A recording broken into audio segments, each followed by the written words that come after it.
Creepy Battenberg.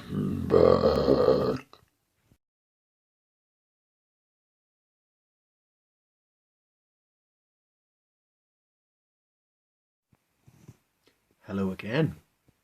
Welcome to Scary True Tales, Episode 2, Part 1 with me, Creepy Battenberg. Have you ever had one of those feelings you just can't shake? A feeling like something bad is going to happen.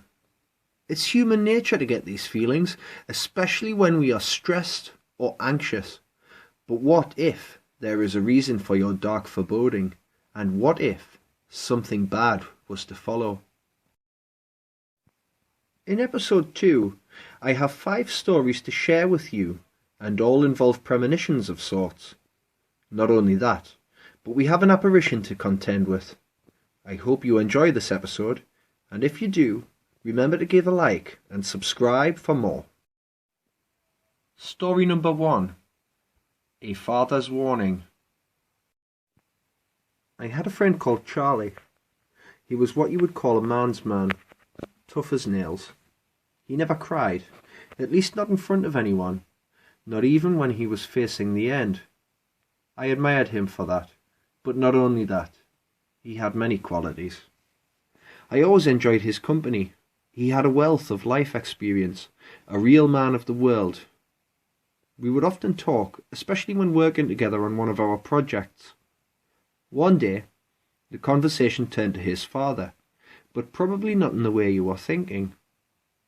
His father had been dead some 20 years, and Charlie had been asleep in bed only a few weeks after his father's passing, when he awoke and was startled to see a man standing in the doorway of his bedroom. His first thought was that it was a burglar, and he sat bolt upright, getting ready to confront him. It was then that he saw the figure was his father. He appeared to be completely solid, flesh and bone, not like you might expect to see a ghost or a spirit. Charlie recoiled at first, pulling the bed covers over his face. Charlie was a stout fellow, though, and not easily rattled.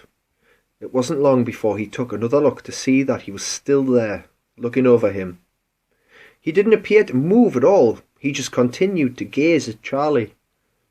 Charlie spoke to the figure of his deceased father, but it said nothing back. After a short while of trying to engage his father, Charlie decided to get some sleep, and it came surprisingly easy.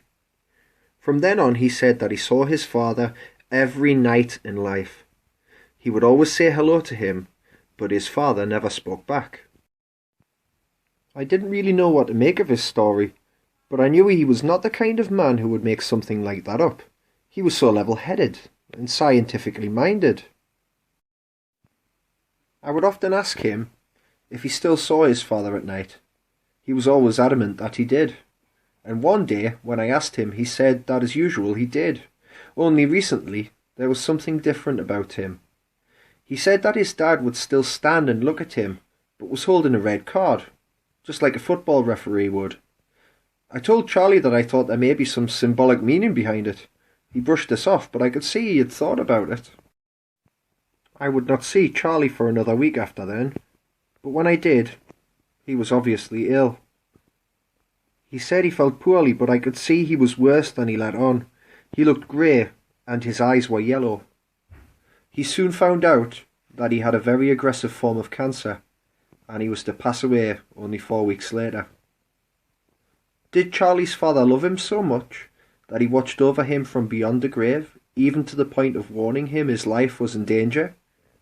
I tell you one thing, Charlie had a small pewter ornament of a tinker. I now have this in my possession as a way to remember him, and wherever I put it, I always find it tipped over. I like to think he is reminding me he is still around. Story number 2.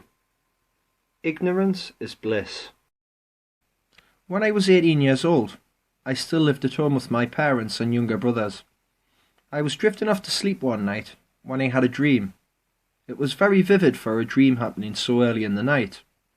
In it, I was floating over my grandfather whilst he was lying in bed. He was lying flat on his back, mouth wide open. I was actually used to seeing him fall asleep like this, with his mouth open. He was ill for a long time with lung disease, and would sleep in his chair just like that. The only difference in my dream was that this time he was in his bed, and he actually looked different somehow. I woke up from this dream with a jump. The floating sensation caused that to happen. I shrugged it off and quickly went back to sleep. I was next awoke around 5 o'clock in the morning to the sound of my mother rushing around frantically. My bedroom door opened and she told me that Grandad was very ill and she was going straight to my grandparents' house. She asked me to look after my brothers, especially my youngest. It was about 15 minutes later when the phone rang. It was my mum. I knew what she was going to say by her voice. My Grandad had died, and it really hit me hard. I had never lost anyone so close to me before. I had to tell one of my brothers the news, but my youngest I was instructed not to tell, so that he wasn't distracted for his day at school. I got him to school, and then my mum came to pick us up and take us to my grandparents' house, where our family were gathered. I was greeted there by my aunties and uncles and cousins. A lot of them were very upset. Everybody thought very well of my grandfather. My grandma was quite unwell with shock, and she asked me if I would like to go upstairs and see my granda, as he was still in bed. I did want to, but I didn't at the same time. I had just seen my cousin Anne come running down the stairs, crying hysterically. I went upstairs slowly, on legs that felt like jelly. I reached the top, and I slowly peeked round the corner to look, and there he was, just as I had seen when falling asleep the night before. Although I felt very sad, I didn't really get a spooky feeling about it, and I just had this feeling that his energy was elsewhere. I have lost quite a few people close to me since then, but I only ever had another premonition once. I'm not even really sure if you can call it that. I had an auntie called Millie. She wasn't strictly speaking my real auntie, but I always considered her one. I remember being at her house one day when she offered me a coffee. It was a cappuccino that you would make using a powder and heat it up in the microwave. I thought this was quite unusual, and I didn't really enjoy it very much. And I remember that there was a clot of creamy stuff at the top. I was reminded of this one Sunday morning. I had made a cup of coffee, and I had forgot about it. I picked it up and found it was just lukewarm. Instead of making a fresh one, I was lazy, and I quickly put it in the microwave.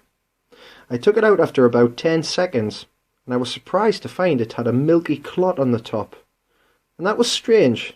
My mum always bought skimmed milk, and my mind was taken straight back to that day when my Auntie Millie made me that coffee. I couldn't stop thinking about her for the next 10 minutes, in fact.